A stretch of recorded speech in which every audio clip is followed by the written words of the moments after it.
नमस्कार दोस्तों, स्वागत है आपका एक बार फिर से द रोसो न्यूज पर। दोस्तों, आज देश की सबसे बड़ी अदालत सुप्रीम कोर्ट ऑफ इंडिया से एक ऐसी खबर आ रही है जिसने पूरे देश को हिलाकर रख दिया है। जी हाँ, मुख्य न्यायाधीश सीजेआई बीआर गवाई पर एक वकील ने जूता फेंकने की कोशिश की। जी हाँ, वो भी भरी अदालत में जब कोर्ट की कार्रवाई चल रही थी।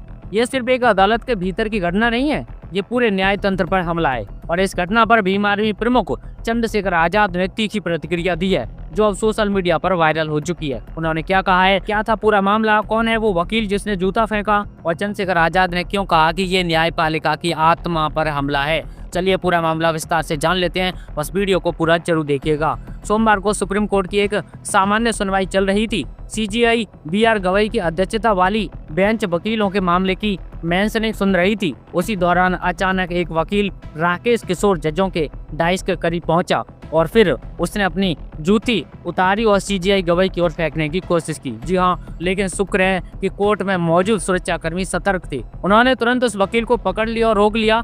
जब पुलिस उसे बाहर ले जा रही थी तब वह जोर जोर से नारे लगा रहा था, सनातन का अपमान नहीं सहेंगे। यह पूरी घटना कुछ ही सेकंडों में हुई, लेकिन पूरे कोर्ट रूम में सन्नाटा छा गया। लेकिन सबकी निगाहें सीजेआई गवाई पर थी, लेकिन उन्होंने पूरी शांति और संयम से काम लिया। उन्होंने कोर्ट की कार्रवाई बिना रुके जारी रखने का निर्देश दिया। सीजेआई गवाई ने कहा, इस तरह की घटनाओं से हम पर कोई असर नहीं पड़ता। उनकी यह प्रतिक्रिया पूरे न्यायपालिका के संयम और मर्यादा की मिसाल बन गई। अब ऐसे में दोस्तों बड़ा सवाल यह है कि आखिर ऐसा क्यों हुआ। तो माना जा रहा है कि यह घटना सीजेआई गवाई को उस टिप्पणी से जुड़ी है जो उन्होंने 16 सितंबर को एक केस में दी थी। मध्य प्रदेश के खजुराहो के जवारी मंदिर में भगवान विष्णु की 7 फुट ऊंची मूर्ति को दोबारा स्थापित करने की याचिका पर सुनवाई करते हुए सुप्रीम कोर्ट ने इसे पब्लिसिटी इंटरेस्ट लिटिगेशन यानी प्रचार के लिए दायर की गई याचिका बताया था। संभावना जताई जा रही है कि इस फैसले से नाराज होकर ही वकील राकेश किशोर ने सनातन धर्म के नाम पर कोर्ट के भीतर यह हरकत करी है।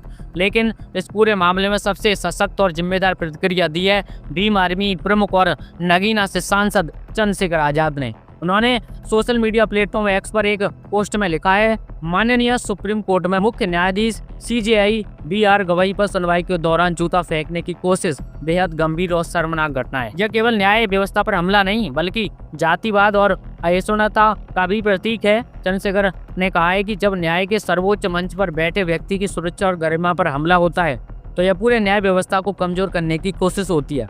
उन्होंने आगे लिखा है, ऐसी हरकतें न सिर्फ निंदनीय हैं बल्कि ये संकेत देती हैं कि समाज में असहमति को अभद्रता और हिंसा के जरिए प्रकट करने की प्रवृत्ति बढ़ रही है, जो किसी भी लोकतंत्र के लिए बेहद खतरनाक है।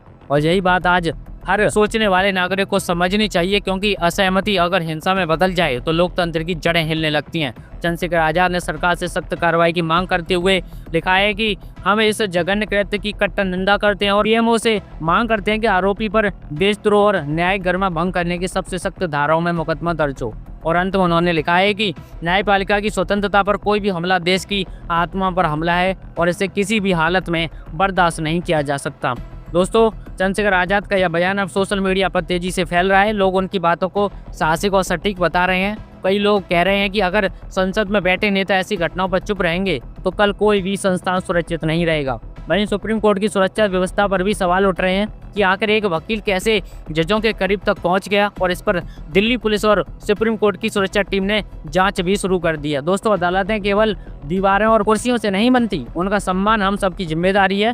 कानून के मंदिर में अगर हिंसा की भाषा घुस गई तो इंसाफ की आवाज़ खो जाएगी। भीम आर्मी प्रमुख चंद्रशेखर आजाद ने जो बात कही वो सिर्फ एक ट्वीट नहीं बल्कि एक चेतावनी है कि न्यायपालिका की गरिमा बचाना हर नागरिक का कर्तव्य है। तो बताइए आप क्या सोचते हैं कि आरोपी वकील पर देशद्रोही जैसी धाराएं लगनी चाहिए? अपनी राय हमें कमेंट करके जरूर बताएं। यही था पूरा मामला, यही था पूरा विवाद। इस वक्त इस पर एक तीखी बहस छिड़ चुकी है और इस पर राजनीति भी गर्मा गई है। बाकी फिलहाल अपनी राय हमें कमेंट करके जरूर बताएं और आगे भी देश दुनिया की और भी तमाम खबरें पाते रहने के लिए हमारे साथ जुड़ जाइए।